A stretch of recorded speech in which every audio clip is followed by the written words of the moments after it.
Welcome back. Now, for many years, people around the world have wondered if the cell phone that they use can cause them serious harm, possibly because of radiation emitted for the first time. Now, the World Health Organization has warned of a possible cancer risk from overuse of mobile phones. A working group of 21 scientists from 14 countries meeting at the WHO's International Agency for Research on Cancer said that a review of all available scientific evidence suggests that cell phone use should be classified as possibly carcinogenic. Now, cell phones are safe is what they said, but a lot more studies need to be conducted. Well, sources in the Health Ministry have told NDTV that we would need a large and a credible sample size to study whether mobile use affects human health or not.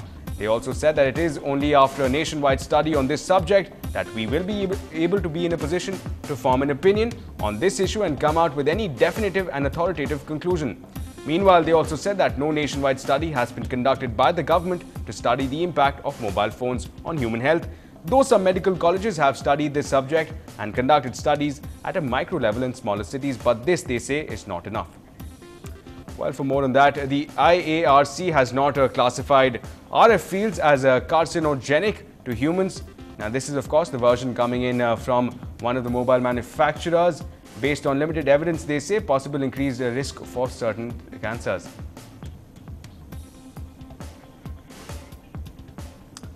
Well, limited amongst users of phones for glioma 2 and acoustic neuroma 3. That's evaluated as being limited amongst users of wireless telephones for glioma 2 and acoustic neuroma 3. That's, of course, references being made right here in terms of that's the reaction coming in. Now, Dr. T. Raja, the senior consultant medical oncologist from Apollo, he said that, of course, cleared the air for NDTV Hindu about the use of a hands-free system and whether a phone cover will help reduce the risks.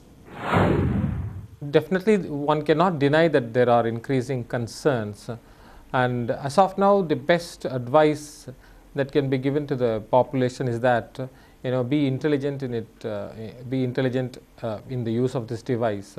We can use some simple techniques like use of increased use of text, or you can use hands-free, and particularly we should tell the children to use the mobile phones as less as possible.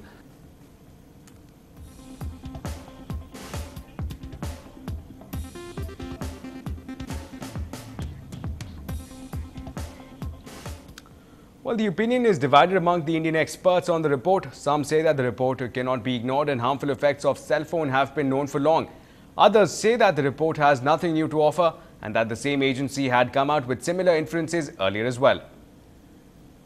They should conduct their own study on this area because the data generated in one country on their own people may not be reproducible to another country or people of the same country, because the environment plays an important role. Like we as an Indian, our bone mineral density is different, muscles contents in our Indian people is different, our environmental condition is different.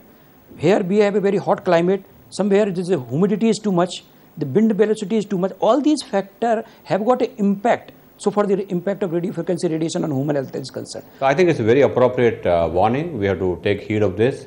And this study has come after the Interphone study has cautioned last year. In fact, earlier WHO bulletin that the effect in children on a long-term usage has not been completely understood. And this bulletin yesterday clarifies that there is a need for caution.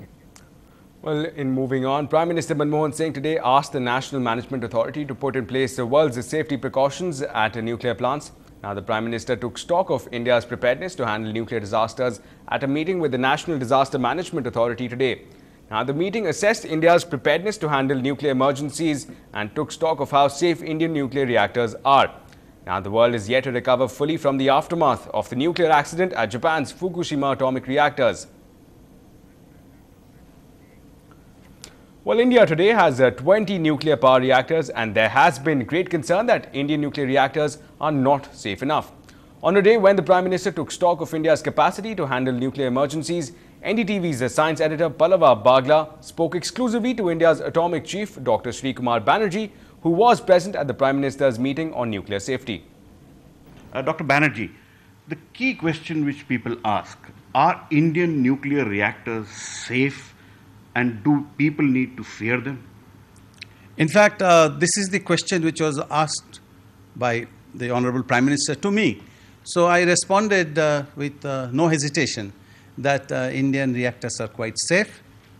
And if you ask me further, I can elaborate on that point. Can we face any accident like the kind which happened in Fukushima in Japan? First of all, we say that we don't expect the same level of accident of a intense earthquake and tsunami, knowing the geology of our country. Second point is that we are very clear that the problem that Fukushima faced is mainly because of the inadequacy of the removal of the decay heat. We are well equipped for removal of the decay heat from a nuclear reactor by passive means, which means thermosiphoning mechanism, which does not require outside electricity. And this will help us in avoiding any such incident. But can the public staying around nuclear reactors feel safe? Did the Prime Minister and the NDMA seek enhanced capabilities? Yes, of course. In spite of all this, we must be prepared that in case there is a release of radioactivity from any of our site, we must be prepared for that. Well, moving on now, in fact, coming back to some action from the state and in fresh appeal to the Prime Minister, Jayalalitha, the Chief Minister of Tamil Nadu, appealed for an increase in the allotment of kerosene on the state of Tamil Nadu. Now, she demanded a hike of more than 20,000 kilolitres in current allotment. She argued that the gradual reduction of kerosene supply on a sequential basis is beginning to hurt. She also claimed that the demand-supply mismatch is hurting the public distribution system. Well, staying with the Jayalalitha now, for the last 14 years, AIADMK Chief Jayalalitha has not been wearing any jewellery, but ever since her party won with a landslide victory last month, she has been seen sporting a pair of diamond earrings. So what really led to her change of heart? Let's take a look. 1997 ஆண்டுக்கு பிறகு நான் எந்த விதமான நகைகளையும் ஆபரணங்களையும் அணிவதில்லை. இந்த முடிவு எனது கழக உடன்பிறப்புகளுக்கு பிடிக்கவில்லை. யாரோ உங்களை பற்றி ஏதோ சொன்னார் என்பதற்காக நீங்கள் ஏன் இப்படி இருக்க வேண்டும்? உங்களை பழித்து பேசிய கருணாநிதியும் அவரது குடும்பமும் இன்றைக்கு பல ஊழல் குற்றச்சாட்டுகளுக்கு ஆளாகி இருக்கிறார்கள். மீண்டும் அனைத்து இந்திய அண்ணா திராவிட முன்னேற்ற கழகம் பெரிய பெரும்பான்மையோடு வெற்றி பெற்று ஆட்சி அமைக்கப் போகிறது என்ற செய்தி வந்ததும் பலர் அன்று வீட்டில் கூடிவிட்டார்கள். அப்போது சில கழக உடன்பிறப்புகள் என்னை பார்த்து, நீங்கள் இப்போதாவது எங்களுக்காக உங்கள் முடிவை மாற்றிக்கொள்ள வேண்டும், இப்போதாவது நீங்கள் நகை அணியவில்லை என்றால் நாங்கள் மண்ணெண்ணெய் ஊற்றிக்கொண்டு இங்கேயே தீக்குளிப்போம் என்றார்கள். எங்கள் கழக உடன்பிறப்புகள் சொன்னால் செய்து விடுவார்கள். ஒரு அசம்பாவிதம் நடந்துவிடக்கூடாதே என்பதற்காக எனது முடிவை மாற்றிக்கொண்டு அவர்களுக்காக நான் காதில் தோடு அணிய ஆரம்பித்தேன். Well, staying with news from the city, a lot of us would have welcomed this evening's showers with arms wide open. And again, unexpected rains in the city brought down temperatures and raised quite a few cheerful smiles. And the weatherman say that Chennai is set to get rains on Thursday as well, now which is quite a bonus. The unseasonal showers are due to a local thunderstorm activity. Chennai, as we all know, does not benefit from the southwest monsoon, which sets over Kerala recently. But any break from the sweltering heat is always welcome.